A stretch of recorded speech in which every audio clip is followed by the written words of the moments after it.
Well, we're on Outreach News, and thank you for joining us for this edition of Outreach News. Outreach News is a media blog program that provides awareness of and shares the stories of countless individuals and agencies who provide help to those in need.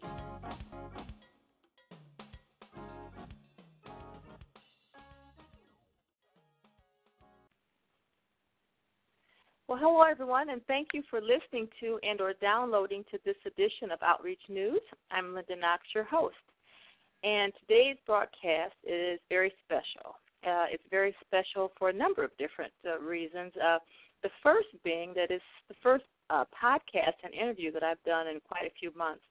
I've been on somewhat of a hiatus or retreat, so to speak, but a working retreat. I just launched a DVD and an ebook and 2 new websites. So I've been pretty busy, but I'll have to admit I am so glad to be podcasting again. It's by far my most favorite way to network and to communicate online. And so, you get to meet a lot of great people, and I just really do love it. So I'm glad to be back. And I told you that there are a number of reasons why this is a special broadcast. And the second reason why this is a very special broadcast is because I had the privilege of welcoming back 2 very special guests who've appeared on a previous show, Miss Melinda Kuebler and Mr. Shawn Cleveland. As it seems, I'm not the only one who's been very busy. Both Melinda and Shawn have also been very busy working on new things, and I can't wait to get into what they've been doing a little later on in the broadcast. And for anyone who's listening and you didn't get an opportunity to hear the first broadcast with Melinda and Shawn, I urge you to go into the archives at Reaching Out Through Compassionate Caring's website to listen to the broadcast on the collaborative initiative to end human trafficking. That will give you a little bit more detail about exactly what human trafficking is all about. But as a refresher and an introduction to our guest, I would like to welcome back Ms. Melinda Kuebler. Melinda is program manager for the Sexual Assault Care Unit of Lorain County at the North Center. She does medical forensic evaluations of sexually abused children and adult patients. Melinda also gives presentations throughout Lorain County on sexual assault and human trafficking, and is one of the speaker presenters of the Collaborative Initiative to End Human Trafficking. Melinda, welcome. Hello.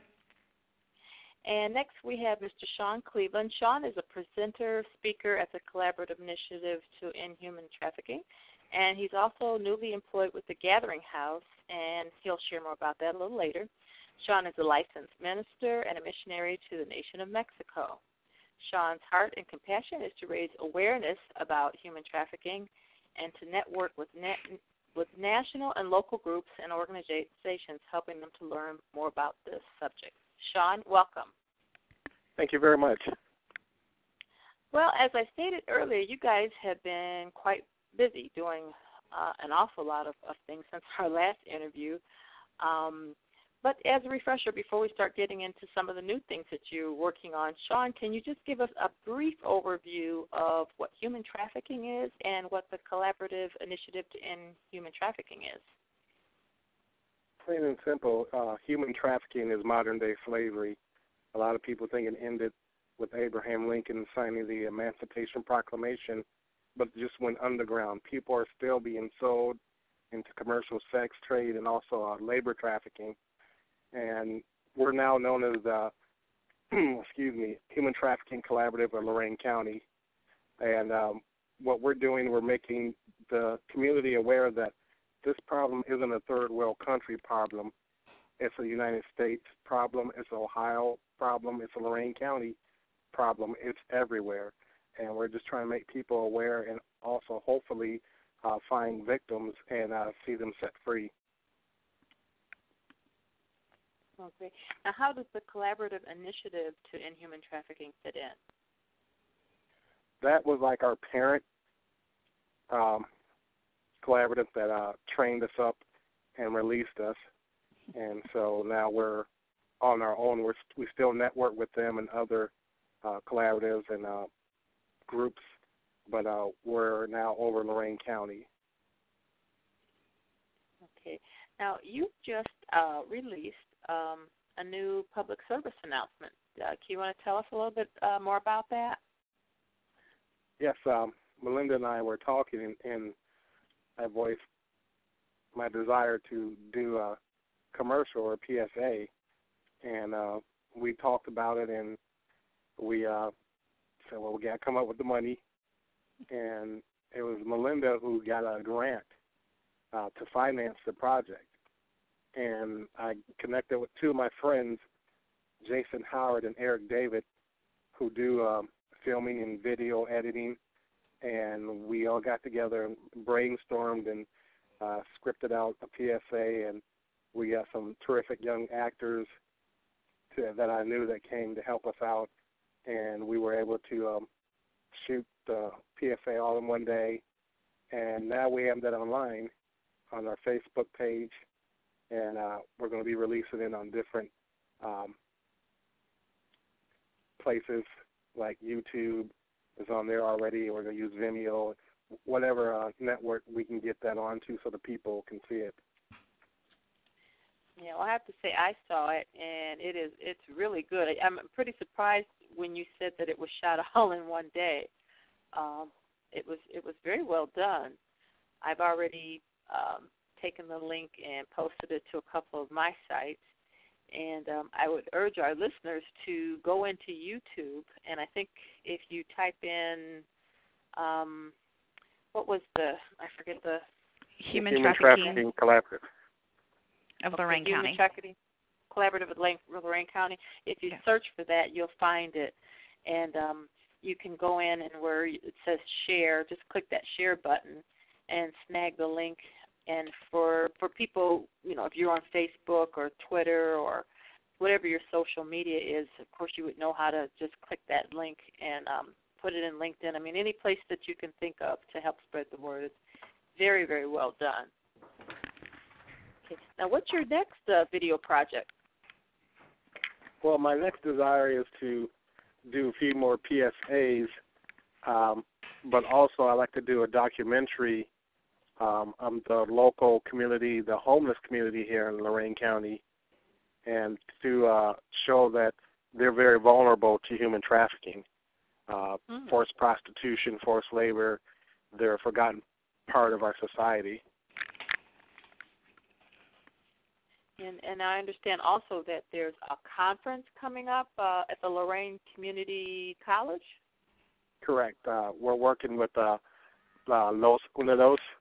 It's a Latino group on the Lorain Community College campus, and we're going to be doing a human trafficking conference there for the early college students who are high school students who are taking college courses there at the community college, but all of the students at the college are welcome, and anybody who wants to come out, everybody's welcome to come out. Okay. Now, you said that you're doing this with the special, I think one of the special guests or presenters are the parents of is it Gina De Jesus? I don't want to mispronounce. Yes.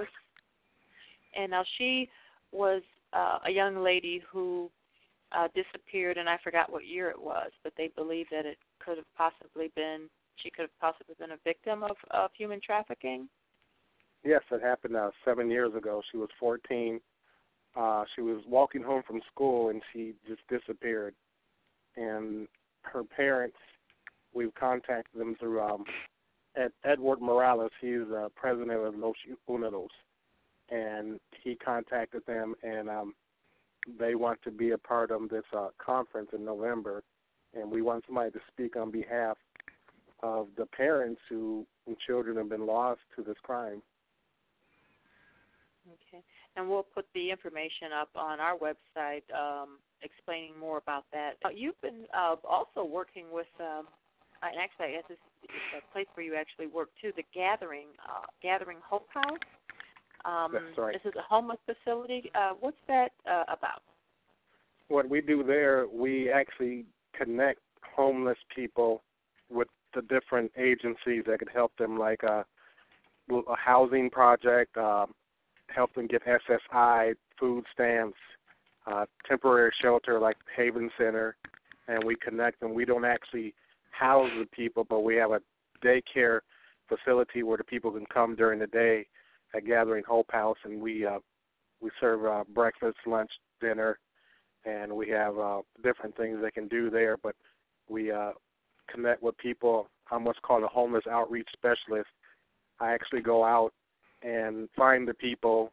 We go out in the woods. My coworker Bob Reynolds and I, we're the two homeless outreach specialists, and we go out to the people. We get them to appointments. We get them hooked up, and we deal strictly with those who have a diagnosed mental disorder, and we help them out.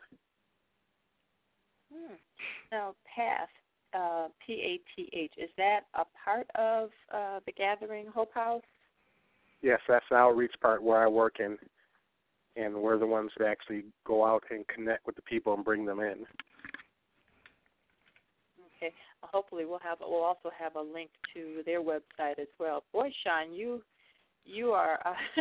I thought I was busy. You're really, really busy, and I'll tell you, I enjoy talking to you because you're the same way every time I do talk to you. I can tell you have a true heart's compassion for people in need, and of course this is what our platform is all about, giving people a voice who do that, and I just applaud you and just ask you to continue to be encouraged.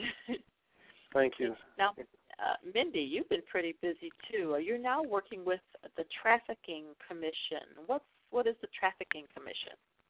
It's through the Attorney General's office with Mike DeWine.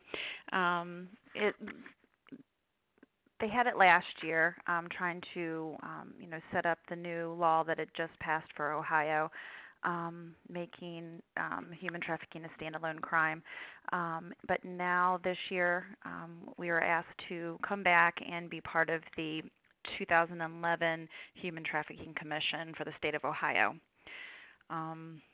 And that took place, the first meeting took place on August 15th. Oh, okay. All right, so this is a pretty fairly new commission then.